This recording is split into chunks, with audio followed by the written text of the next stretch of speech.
Thanks again for sitting down and chatting with me. You are the founder and CEO of Child Life on Call. Correct. And had done, I've done a little bit of research on the company, and it looks like you guys offer lots of different services and tools and resources and access to experts and content for basically for families who are going through medical experiences. They're going through a lot, and you guys provide them with a lot of tools and resources to kind of help them get through that. And I know I'm probably not doing the best job of kind of summarizing all that, and I wanted to like get in the weeds and jump into all the details of how you guys do that, and what you guys provide for people, and kind of who the target audience is. Sure. But actually, I just kind of want to take a step back a little bit and hear a little bit about your background. And I know you've had a long career in healthcare and working a lot with children and families. So what was kind of the origin story? What was kind of the chain of events that led you to start this company? Yeah. Well, thank you, Dan, so much for having me. My name's Katie Taylor. I could say my name correctly. My name is Katie Taylor. I'm a certified child life specialist by trade. And if you've never heard of that before, you're not alone. We are constantly explaining what we do. But kind of the big picture is that we are psychosocial care and child development experts who work with families in healthcare and challenging life situations to help them cope with what's happening.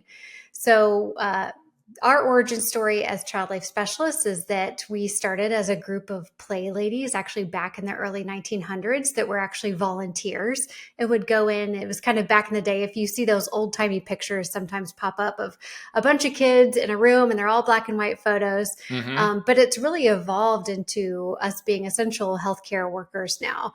So when a child receives a diagnosis, or even an adult receives a diagnosis and they have children, child life specialists can come in and really help the families cope with what's going on.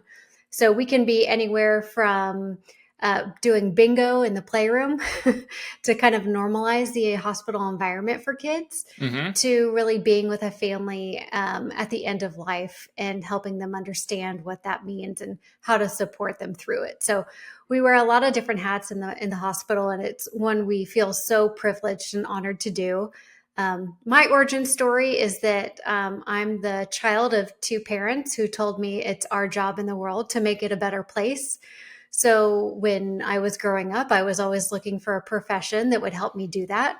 I went to Penn State, proud Nittany Lion, and I studied PR and marketing, and actually thought that I wanted to really do outreach or PR work for a nonprofit organization. Mm-hmm. While I was at Penn State, I was really active in dance marathon there, which is called Thon. And Penn State happens to be the largest student-run organization in the world. And mm-hmm. they raise money for children's hospital in Hershey. So I went to go visit there, and I was volunteering. I met a child life specialist, and for me, it just clicked. And I was like, you're exactly what I want to do. And so from there, I think it really evolved, and I just started following my passion. Yeah. So it was a pretty instant thing, sort of inspiration struck, and you kind of knew that was the path. And I'm guessing there's probably like, even on that path, there's lots of like kind of maybe different ways that you could go. But it's interesting because I think a lot of people I talk to, it takes a long time for that light bulb to go off to kind of figure out what you want to do. And so that's great for you. It sounded like it was pretty early on. Yeah. The unlucky part was that I was a senior in college, and I had my PR and marketing degree. So mm-hmm. Once I left school, I had a minor in sociology, which then I had to do some night classes to continue to get the credits I needed to be able to become a child life specialist. Mm-hmm. So the timing was a little bit off, but looking back, and the business that I built now, the PR and marketing degree, the business minor, it's all really like made itself really worthwhile. Yeah. Now that I'm running a business. Yeah. I mean, at the time, did you have that sort of itch to discover something entrepreneurial and build a business? Because I have a theory, and this is maybe I'm a little biased because I'm a marketing person and that's my background. But I think when you do have a little bit of a marketing background, I feel like at some point you reach this sort of a light bulb moment where you're like, oh, I'm doing all this marketing for all of these, whether it's clients or a company that I work for. And then something happens, I feel like, where a lot of marketers realize that there is something that you could go and own, and you're owning more than just the marketing, you're owning everything else, but you're obviously getting to be, creating and flexing all those muscles that you probably picked up in school. So did you have some of that while you were there, or did it happen later? I think so. Right after college, I started working at a nonprofit called the National Center for Missing and Exploited Children. And I was doing outreach for them, but still in the back of my mind, I was like, you want to be a child life specialist, just go for it, do what you need to do. But then I found myself in that role kind of constantly coming up with new ways and trying to innovate in my role as a child life specialist. And so I think that's kind of what you're speaking to, is like I had this whole background, which was so different than what child life requires you to have. And because of that, I kept on wanting to build something that was my own. Yeah. And how did that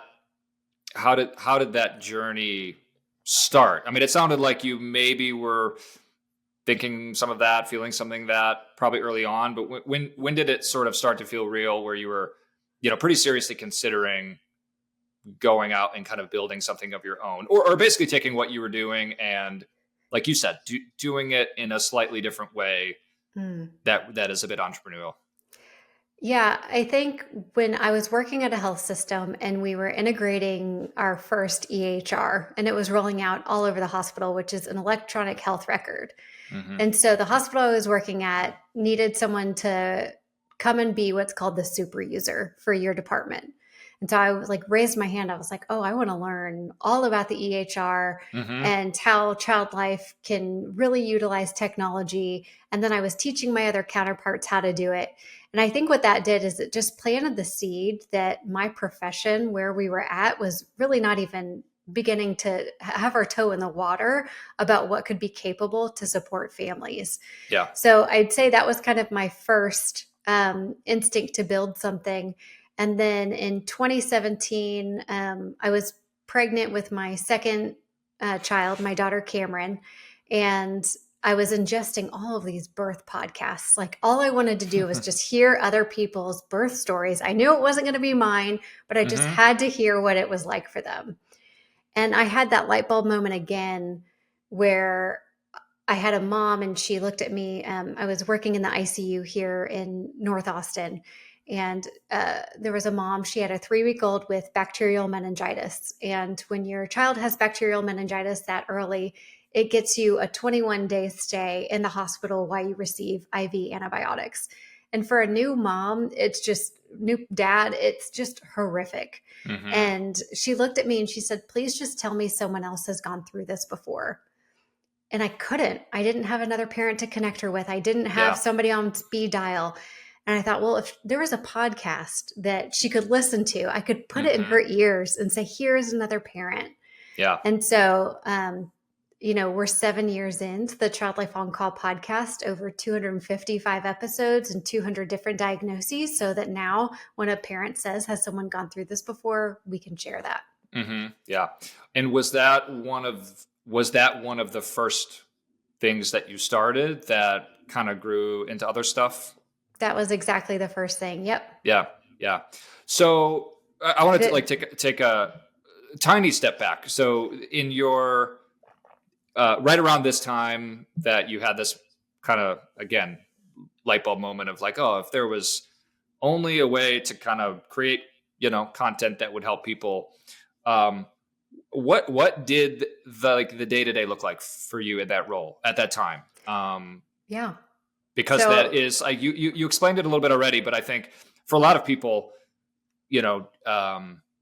just understanding like maybe there is no average day. Maybe I just answered the question for you, but like what did the days look like in that role? Yeah. So when I was a clinician in the hospital, We really have a big focus on really improving health literacy and educating in a way that families can understand what's going on. And we get really good at doing that because we work with kids.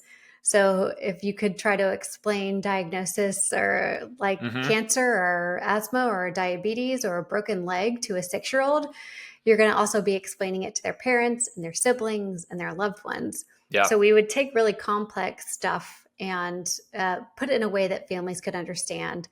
My role in child life is also very play based.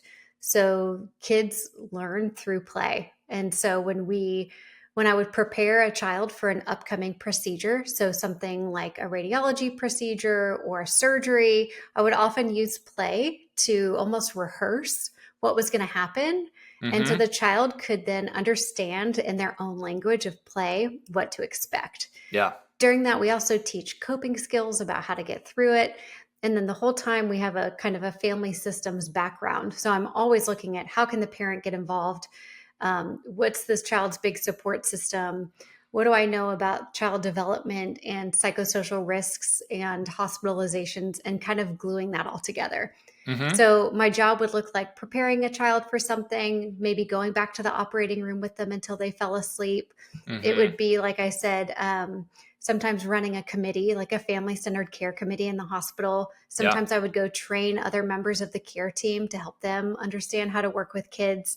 So what I love is, like you said, there's no average day. You Yeah. never know what to expect.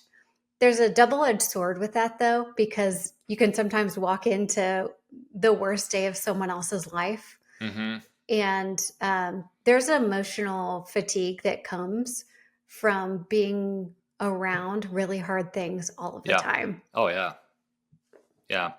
Um, and while you were kind of navigating all of this, I'm not sure how relevant this is to later on in the conversation, but I am curious, like how much of I don't know if curriculum is the right word, but the programs, like the processes you use, like the stuff that you were developing, systems, however you want to call it, how much of that was you and the people like around you sort of kind of building it from scratch, developing it, and then like how much of it was reaching out into, I would assume, a pretty big network of folks like you doing this all over the country, right? I mean, how much of it was you kind of feeling like, hey, we're kind of building a lot of the stuff on our own little island, and how much of it was tapping into like a larger network? Yeah, good question. So there are only 6,000 child life specialists in the US. So there's Okay. not a lot. When you think about 21 million kids get ER visits every single year. So Yeah. there's not enough child life specialists to meet the needs. So for that, it's kind of a good thing in that we can tend to have a small network, but at the same Hmm. time, we don't have a ton of resources available. Yeah. And so we were constantly innovating just with my own internal team.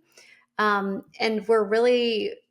we didn't have a ton of innovation happening in our field. So I think that's another thing that just caused me to pause and say, why aren't we trying to do this better? How can we improve Yeah. this? Yeah.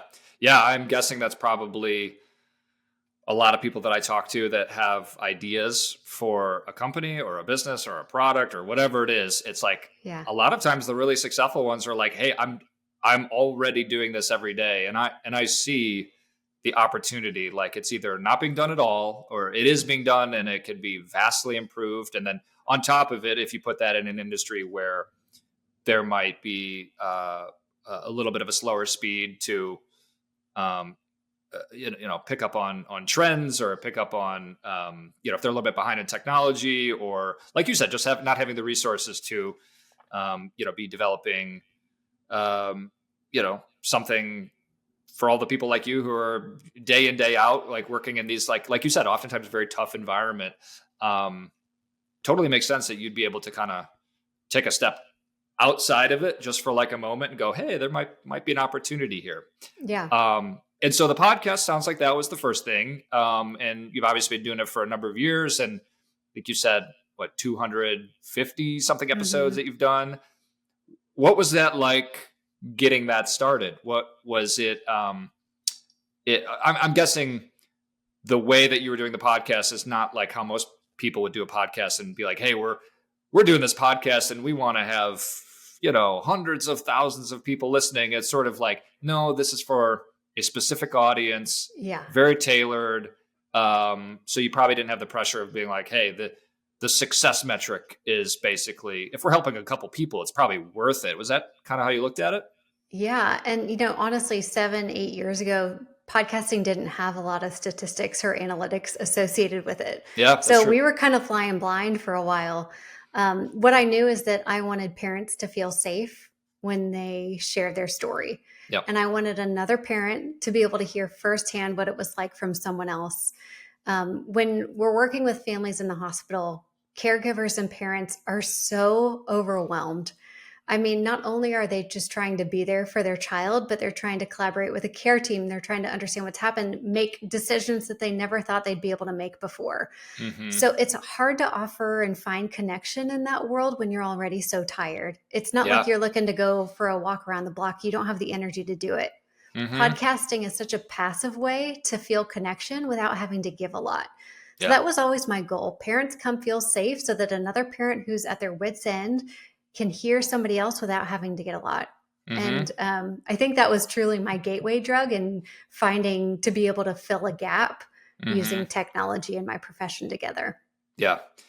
Yeah. I mean, it makes sense. I think, I don't know if it's similar, but my wife and I, when we were, starting out having kids, like we had, all sorts of fertility struggles and that's kind of similar, where I think podcast was something that we discovered quickly because there's just a lot of stuff that, like, if you don't have like you said, you don't have necessarily the time or the right people in your, social circle or family, or if, if it is something that people kind of keep a little bit more private, that they're going through medical things, like a podcast is a way that it could be a complete stranger and you feel this like instant connection to them because you've got your earbuds in, you're kind of more focused on that than you are at any other time on anything, maybe. So it is a really interesting medium to create that platform for people to kind of connect.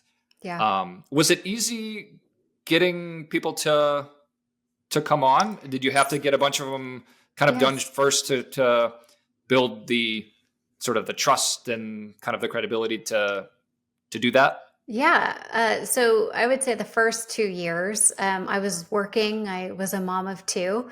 And so I did my podcasts on the evenings and weekends in the closet, like most good podcasters when they start out. Yeah. And so I remember posting something on my personal Facebook page, and I just said, if you're a friend of mine, you have a child who has had any medical experience and you've wanted to share, like, I'd love to share your story.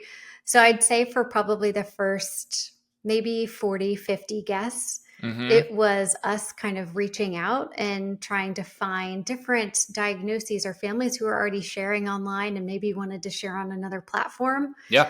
And since then, I mean, we never turn away a family. And I think we're booked through January. So wow. Families are looking to come and share. And I just feel so honored that it's a safe place for them to come do it. Yeah. So you've been doing the podcast a while, obviously. How did it kind of evolve over the years? And I'm saying this a little bit from experience. I know when you're getting started, it's like, how do we just make sure we're like doing enough and doing them regularly, and like we'll worry about everything else later? Like when did you start sort of adding on to it? I think the most natural thing, I'm guessing, would have been building a little bit of the community of the people who've been on the podcast, the people who listen, probably a bunch of ways you did that, but how like, what did that kind of evolution look like? Yeah, the evolution has been that really I feel like we speak to two audiences. One is medical parents and the other is healthcare professionals that are looking to get family insight so they can take better care of their patients and families. And so the second audience of child life specialists really showed up for the podcast and really almost became those beginning raving fans to start sharing with other families. Yeah. And it's really because of their interest that families found out about the podcast initially. now we've got SEO and Google, and it's easy. We purposely name all of our episodes with the diagnosis title, because when families come in to a podcast or search bar, they're typing in a diagnosis. Yeah. And so that's been the way that we reach those exact families. It hasn't always been easy. Of course, I'm making it sound like hindsight is 2020. I definitely had the year, I think it was year 4 or 5, where I went and said, we need to have a podcast every single week, and we've got to be producing this content. And that was just not the way to sustain. Yeah. So now we're at a much better cadence. We have a new episode every other week, and the weeks in between are a repeat or, a retake. And that's just, it makes our lives so much easier. And this, pretend pressure that I was putting on myself really wasn't helping me or the podcast at all. Yeah. Yeah. I mean, hindsight, like you said, it's always 2020. It's always very clear looking back that you can kind of say confidently now, like, oh yeah, definitively there's like the kind of the two audiences, and here's, here's why they listen. Here's what they do, maybe after they listen. When you were sort of navigating that and figuring that out, what other content were you creating? Or did you ever kind of sit down and go, hey, maybe this is more than just a podcast. Maybe this is a podcast and an email newsletter, or a podcast and some other, channel for delivering content. Or maybe this is when you started thinking about kind of turning this into a standalone business. Like when was that happening, and kind of what was that process like? Yeah, I'd say the other content that we were pushing was always on social media, mostly Instagram. And so at the beginning, it was just like you would pull quotes and you would post those and use the hashtag to try to find people. And then I think what happened is I was talking to so many parents over and over again, and I kept hearing their needs, exactly what they wanted the healthcare experience to look like, and what support was lacking. And it was almost like I was doing customer discovery for what would become our product through the podcast episodes. And then I would get to go to my day job and figure out how I would actually use it. So it ended up kind of being this bridge to what eventually became Support Spot, which is our app that we license to hospitals now. But it was really born from those conversations with the podcast. Yeah. I mean, totally makes sense. You had the sort of almost like you said, market research way of just like gathering like information, distill that down, use it in your role, like on the ground, seeing kind of what's working, not working, and then figuring out how do you translate all that into, something that you could build. And then I'm guessing too, then it for a little bit probably became just a big feedback loop of discovering, learning what works, seeing how to like turn it into something else. And then it's just like that cycle, I'm guessing, just probably continued for a while, right? It did. And what I kept on just not being able to ignore the gaps that I saw in my job. So for example, I worked in a NICU here in North Austin. I was one child life specialist to 80 babies. And then the other support person in the hospital was a social worker, and she was one social worker to 160 families. So there is just no way that families are going to get access to support that they need unless I'm physically present that day. But I also have non-clinical responsibilities, or if a family is going through a death, I'll often spend 8 hours with them. So what I was really looking to was like, what is the quickest path to get families resources as soon as they need them? And once I started that tune in my head, I couldn't ignore it, and then had to start building. Yeah. What were some of the, because I'm always very interested in when people start a company of any kind, like, what were some of the early ideas that you had that you thought, hey, maybe this would work? And, maybe, it could have been the same day, the next day, you're like, oh no, that won't work because of this reason. Like, can you remember back to like some of the different iterations of where you thought, hey, maybe there's an idea here, but obviously at some point you figured out the right path? I think at the beginning, truly like we're drawing an app out on a piece of paper and Yeah. then putting it on Canva back in the day.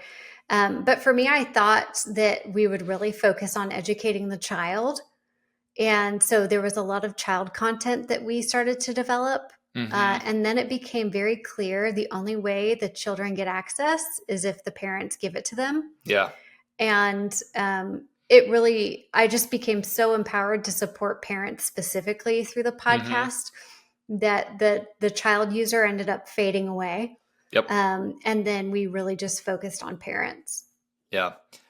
And was it right away that you also knew that there were going to be like the two audiences you talked about, parents, but then also the folks in the healthcare system that also need a lot of resources and help and Yeah. direction and access? Was that right away that you were looking at those two different channels to create stuff for them?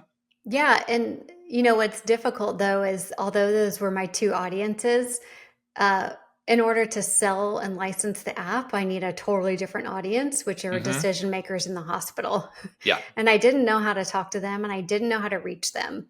And my hypothesis was that if enough clinicians ask for something, Hmm. administration will listen. And Yeah. that's just not how it goes because we become one of the other things that they need in addition to PTO and more pay and time off and whatever it Hmm. would be. Yeah. So, as much as they can, clinicians can be raving fans of your product. Hmm. It's really the top tier that we had to be talking to. And I think that took me a little bit too long to learn. Yeah, yeah. And once you started kind of picking up on that, what were there pivots that you made? Were there Mm. just different ways of maybe just thinking about marketing? What was kind of Yeah. that sort of point in the journey where you started maybe doing things a little bit differently? Yeah. That pivot became spending a ton of time on Instagram, engaging with parents and professionals, and then Hmm. spending more time on LinkedIn and really becoming a thought leader. One of the other things the podcast allowed me to do was get connected to other medical podcasters. And so we ended up we really are this tight group of medical podcasters now. And we share each other's content and we go on each other's podcasts. And they have then become thought leaders themselves. So I kind of had this LinkedIn group of medical parents mostly, and myself or other healthcare professionals who are podcasting and really turned in on my LinkedIn strategy. Hmm. But still to this day, a lot of the relationships that we make with hospital admin come from clinicians who just don't stop fighting for us, which is pretty Hmm. cool. Yeah. Do you remember any specific moments, kind of aha moments of hey, maybe like what we're doing is really working because we connected with this person and got, or maybe it was just validation that, hey, we're on the right path. We're thinking about this the right way. And some of it, I mean, from somebody who's looks at a lot of things through kind of like a marketing lens, Yeah. the positioning and the messaging and like figure out exactly how to explain who you are, what you do, and having the kind of the slightly different story that you tell to the different audiences and figuring out what's the thing that's most important to the person you're talking to. And it's like, okay, how do we tell this story so they can see it through the lens that they need to see it through? Did you have specific moments that you said, hey, we're onto something? This feels like, things are clicking a little bit. Or was it just a slow process you just kind of figure out over time? Because it's probably That's maybe a little bit of both, right? It's a little bit of both, and it's so interesting. You can be validated, but that doesn't mean it's going to work. Right. And the reason I say that is because maybe 3.5 years ago, I was in an HCA facility with the CEO, the CMO, the CFO. I had made it to the table to pitch this product. Yeah. And the CEO looks at me and he goes, we need to make sure this gets in the hand of every single parent that ever comes into an HCA facility. And I'm Oh. over here like, oh my God, this is everything I've wanted to hear. Yeah. Nothing ever panned out with that hospital specifically Yeah. or relationships that I built after that. Yeah. So it's like even the system can't get done what they want to get done. Yeah. So my marketing message was on point. It was perfect. It didn't mean it worked. Yeah. And that's still a very real challenge. Yeah. Yeah, I have some experience, not with healthcare, but other industries where I'm working with clients, and it is maybe one of the most frustrating things that can happen, and is when you just go, the system is broken. There's not, and sometimes it's with me working with clients, and their internal way Right. that they're set up did everything right.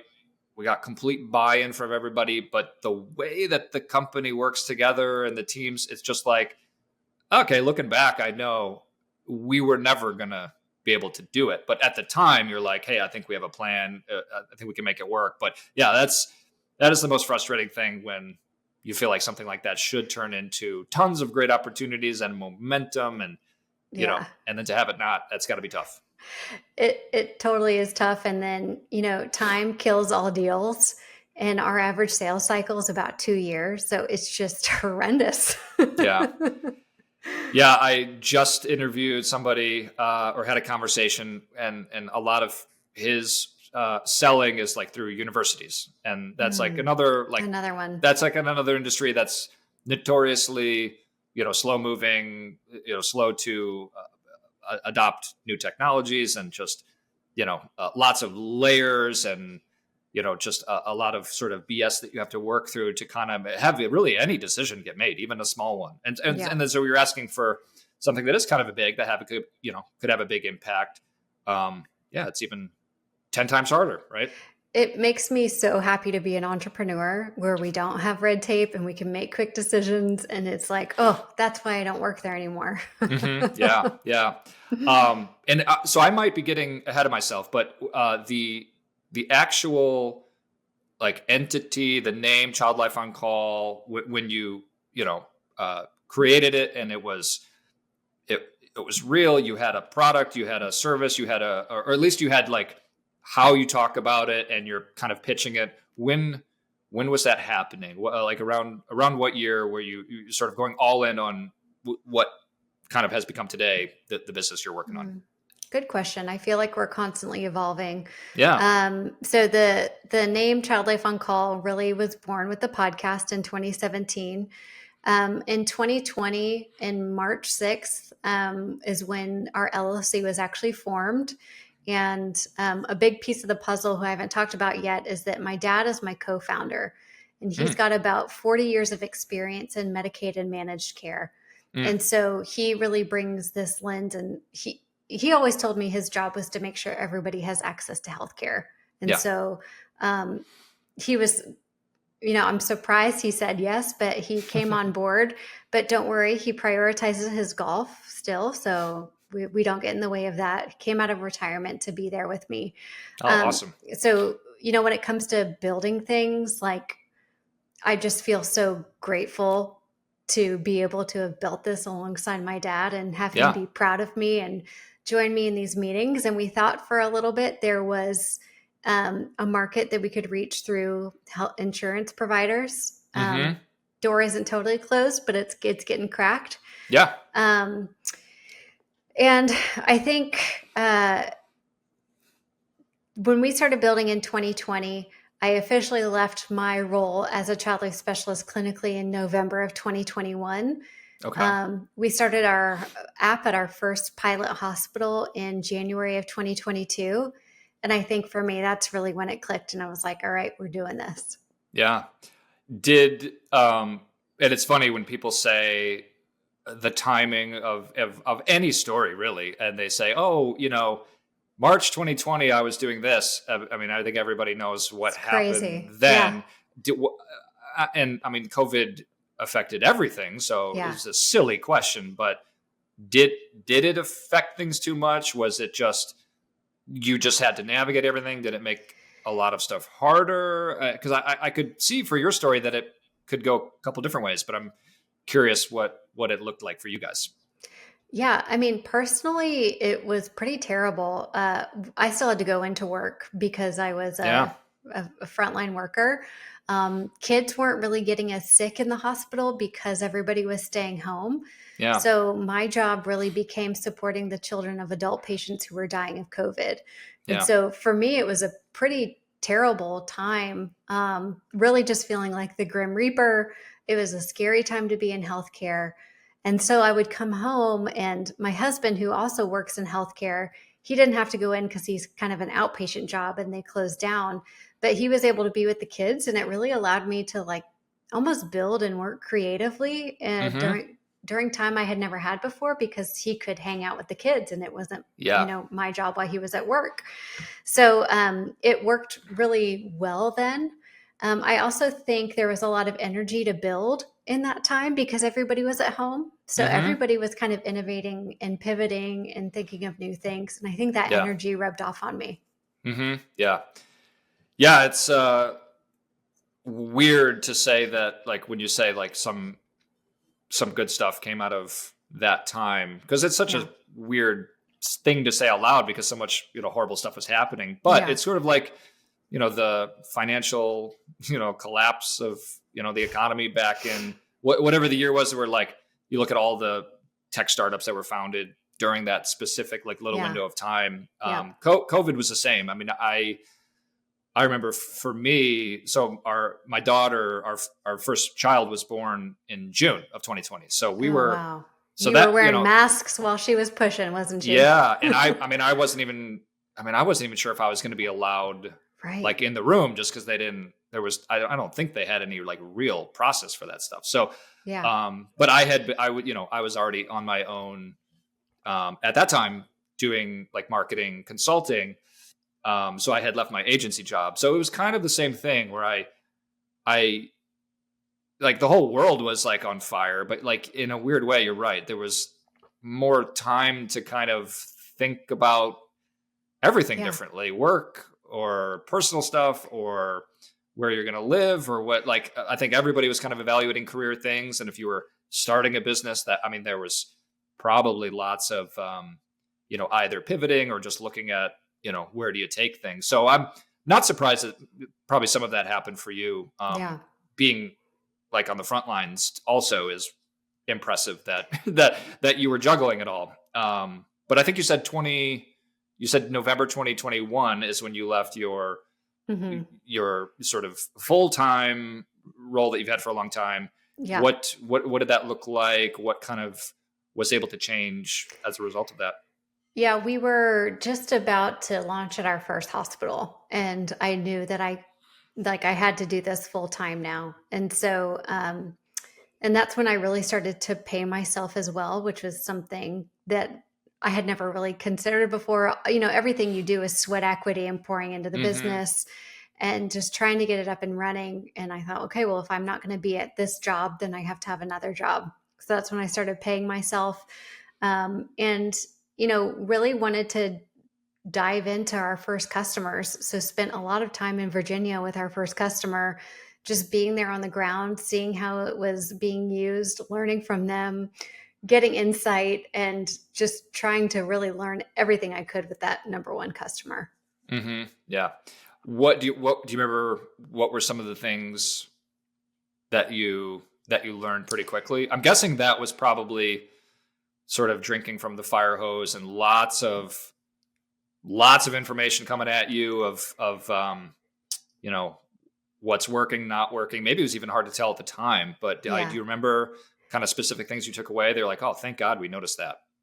A few things. I think I wanted to say yes to everything that they wanted, and then quickly had to realize like I had to make Yeah. strategic decisions, not just do what the customer wants, because they don't exactly know what they want quite yet. And we have to help Mm-hmm. them figure it out. So that was a learning curve there. I think there were a few technical things that we wondered, is this app going to be on all the iPads that are in the inpatient rooms? And if we do that, how does that look? And we Yeah. ended up not doing it that way. So I'm definitely glad that I was available and there to Mm-hmm. really see like, how will this thing work? Yeah. From customer one to, let's say, the next, customer or big customer that you ended up working with, was the pitch drastically different, Was it the same? And actually, just for, because we're kind of going through different parts of the story, I want to make sure I'm like kind of tracking the actual pitch. Could you take me through what, like, there was an app that folks on the ground would be using, but what was like some of the stuff surrounding it, either in that first pitch or maybe even as you continued on after it? Yeah, so Support Spot eliminates the time that families get access to resources. So, right now, as soon as a family is admitted to a hospital that has Support Spot, they receive a notification in their EHR that says, you now have access to Support Spot. All of our support resources live here. Yeah. So families can download it. So it's actually it's a parent facing app. So the pitch to hospitals is that your child life specialists are overworked and tired. They're seeing on average 6 to 8 patients a day, which is missing more than 70% of your families that come in. And for a hospital that preaches equitable care and making sure families have access to resources, that's not something that you can do right now unless you have Support Spot. Yeah. So that's truly our pitch. Yeah. And we've done a lot with like time trials and trying to prove ROI. It tends to be really difficult in a helping space. Like, how much does support help an outcome? So for that reason, part of our pitch became understanding how parents interpreted the use of the app. So in their mind, did it improve their health literacy? In the parents' mind, did it improve their child's outcome? Did it help them learn how to advocate? And then those started to get integrated into our pitch. Yeah. Yeah. So it was the pitch was primarily the app, and it was just all of the information and resources that a parent might need. And actually, like, going back to solving that problem that you saw of, like, okay, there's a very finite number of child life specialists and upwards of 100 people that each one needs to be seeing, like, just like those crazy numbers. Yeah. So primarily the app and everything that kind of came with it was the sort of solution to that. Exactly. Gotcha. What kind of feedback did you get from at the hospitals that the child life specialist?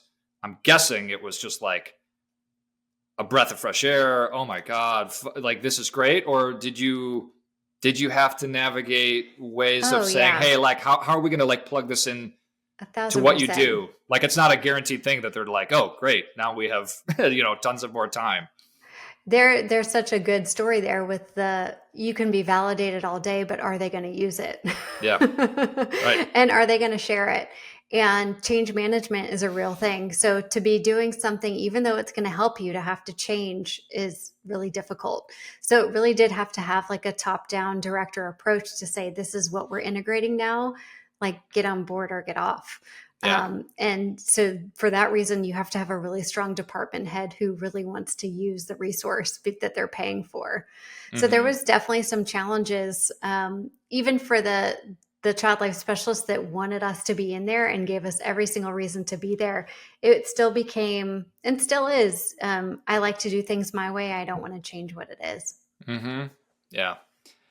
Yeah. I'm guessing probably lots of those challenges in the earlier days when you are navigating all of that. And like you said, like, figuring out, you can't say yes all the time when, like, you're going to get lots of different, feedback and questions and requests for how to make it better. But if you're getting 50 requests from 50 people, it's like, even if you wanted to say yes, there's no way you could.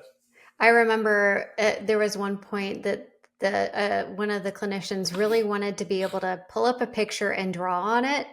And so we made that feature happen, and it's like never been used because it was the way one person practiced. Yeah. And then, our end user really is the parent. So they don't need to draw on pictures for teaching. So, it's just learning those things at the beginning and saying yes because you want to keep the hospital customer happy, but then you realize they're already paying you. So let's be in service and actually, make things better.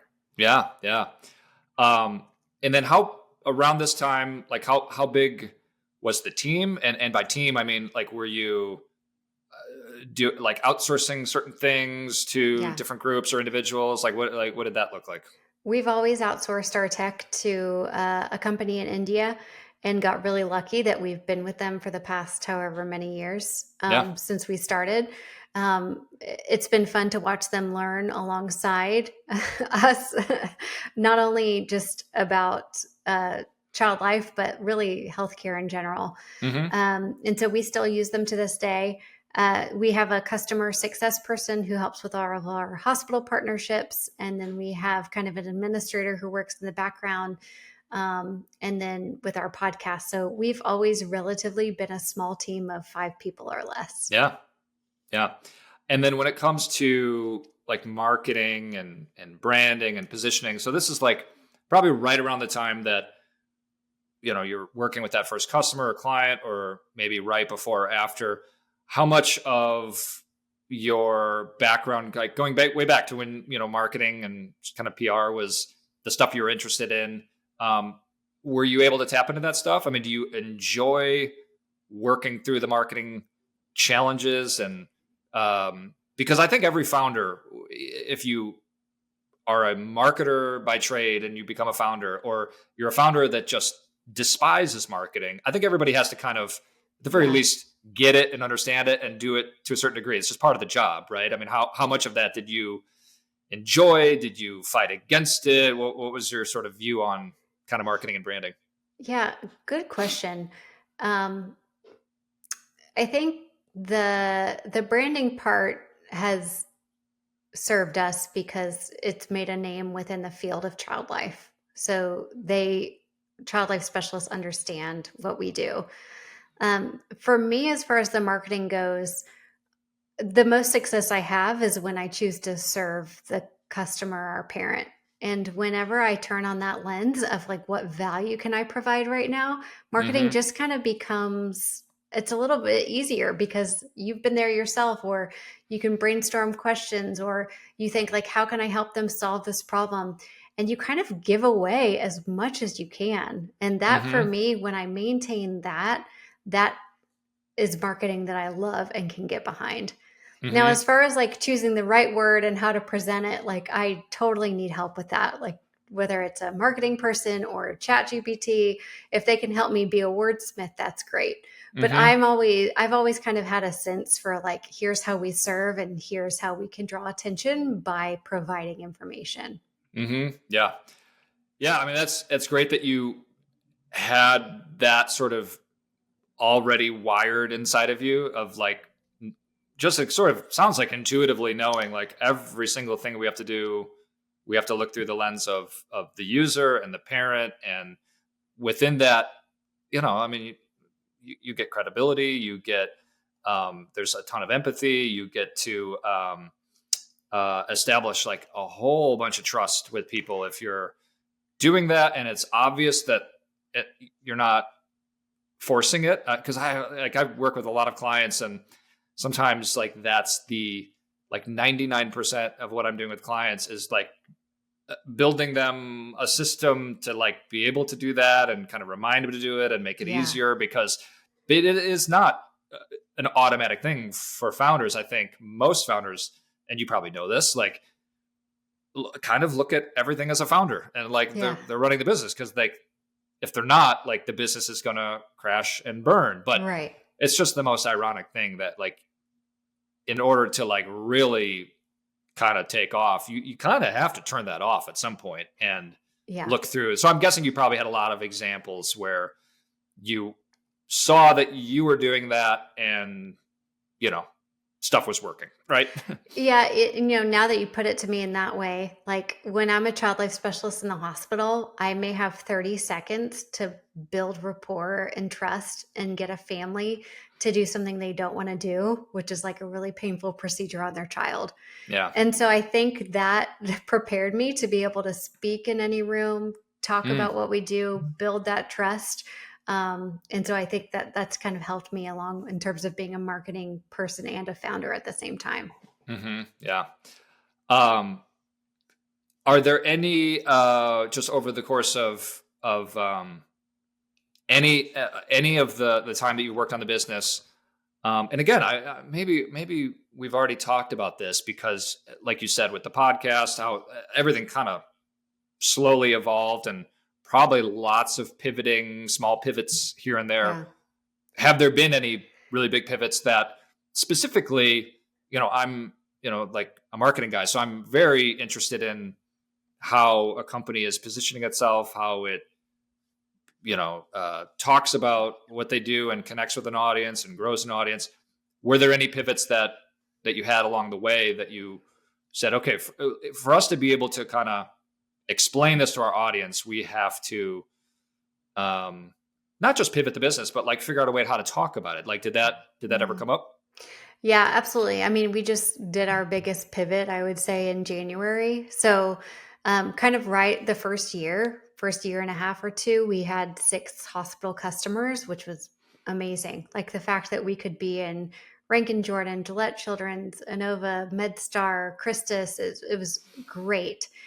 And then we really trailed off and had hoped to onboard 8 different hospitals last year, and we onboarded 0. So that was like truly like, oh gosh, this is working and we've trailed off. So like, what are we doing? How are we doing this? Resources are getting low. We're not getting what we thought we would. My bandwidth is very small.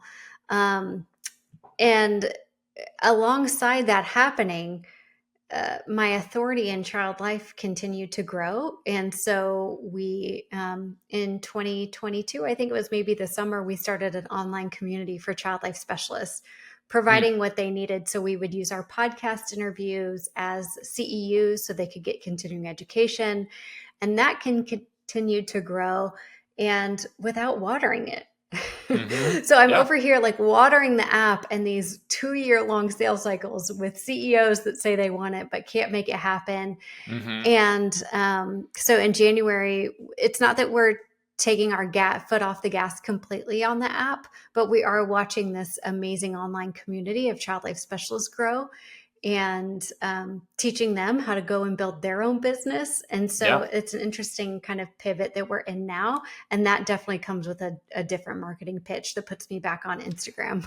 Yeah, totally. And is your theory or hypothesis that like as that community grows, that the app kind of like interest or usage or like the exposure that to like maybe to the right people or getting enough people behind it, kind of pushing for the app, is that kind of the hypothesis that will follow maybe? That's the hypothesis that will follow and continue to just share the resources that are available. And to be honest, continuing conversations that we've had for a long time with hospitals that don't say no yet, it just takes this long to do. Yeah. I mean that, and without spend it. And I guess probably the biggest challenge too is like, how do you do that without just spending an insane amount of time and resources chasing when it sounds like the approach is sort of a little bit more creative of just like finding every single avenue to kind of help people at all the different stages of, everybody kind of in the ecosystem. It sounds like that you might be able to help and get them on board and get them to be advocates and get them behind, your guys' mission. And then, I mean, it sounds like hopefully that whole time Child Life on Call is kind of the, kind of at the center of it. That's it. That's the hope. Yeah, that's awesome. And this, I mean, we might have just answered the question, but what are you most excited about right now, looking forward for the business or the community that you're building, or really any of it? What's the stuff that has got you most excited to be working on everything? And sidebar, just because I'm sort of the marketing guy, and that's my interest is how like kind of like what do you see as the role of like marketing helping you kind of keep growing these, the different areas that you're excited about? Yeah. I think over the past couple of years, I've been able to do a few keynotes within my profession. And what excites me the most is the topic they want me to talk about is innovating in the field of child life. And I feel like the more they can see what we've done and innovated, it encourages them to do so. So for me, I feel like it's almost igniting this whole group of child life specialists who are now wondering, like, how can I close this gap? And I think that's just going to in turn help families and our profession altogether. So for me, maybe the marketing thing that excites me a lot is having more of those opportunities to speak and talk about innovating, because all the while I'm also innovating myself, and that'll help kind of the marketing message of Support Spot and Child Life on Call. Yeah. Yeah. I mean, that totally makes sense to me that you would have, if you have this, like you said, a small community of child life specialists, and I'm guessing lots of them are probably what we talked about earlier, feeling a little bit on an island of just a lot of responsibility, not a lot of resources, not a lot of places to go to get help with that. And if you help them feel a little bit more seen and talk about all the ways that you have innovated, it might be a little bit of an inspiration kind of play of just like inspiring to kind of take a step back and look at your role differently, look at your challenges differently, think outside the box a little bit. It's probably a little bit of all that, right? It's so much. One of my favorite slides I have is like the characteristics of an entrepreneur and then the characteristics of a child life specialist, and how much of them are the same. And what's the Venn diagram look like? Yeah, exactly. They're just totally innovating every day already. I mean, they're thrown into the hardest situations with families, and they're able to innovate and help the child and family get through it. Like we're so well prepared to solve challenges. Yeah, that's great. And the other question I had for you, looking back on kind of your whole like journey, your whole story, it's probably a little bit of a blur, just kind of talking through this and going through the whole trajectory of everything. What would be some of the advice that you have for other aspiring entrepreneurs, maybe people with a similar background as you? A lot of the clients that I work with, and a lot of the folks I like interviewing on this podcast are actually people in kind of the FamTech space, and they are always kind of mission driven, and they like typically come from a background kind of similar to yours, but they might, the aspiring entrepreneurs, but they might not know how to take that step, or even know if that they could do it or if they should do it. So, kind of looking back on your story, and it probably feels like a lot of your story is still being told, but like, what advice would you have for people? Yeah, I would say start small and then get even smaller.